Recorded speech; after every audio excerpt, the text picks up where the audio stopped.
அம்மா இதுக்கு மேலே இருமா தம்பிக்கிட்ட கொஞ்சம் தனியாக பேசணும். ஓகேப்பா.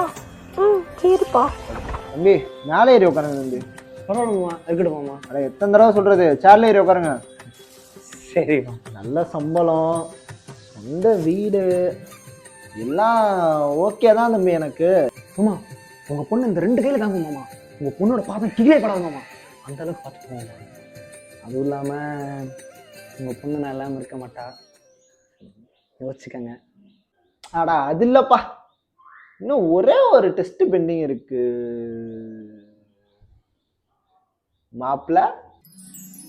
சொல்லுங்க மாமா, நான் என்ன பண்ணும்? நம்ம குடும்பத்தை உண்மையை மட்டும் தான் பேசணும், இல்லைனா நம்ம சொந்தக்காரப்பெல்லாம் சேர்ந்து வெட்டி போடுவானுங்க.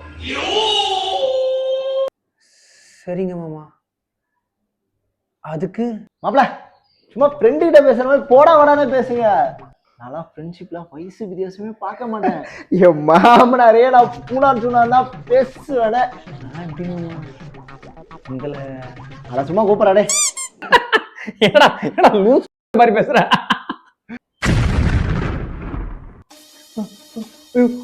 சரி மாமா, நீங்க தான் பேசணுங்களா? தெரியும் மாமா. சரி மாமா.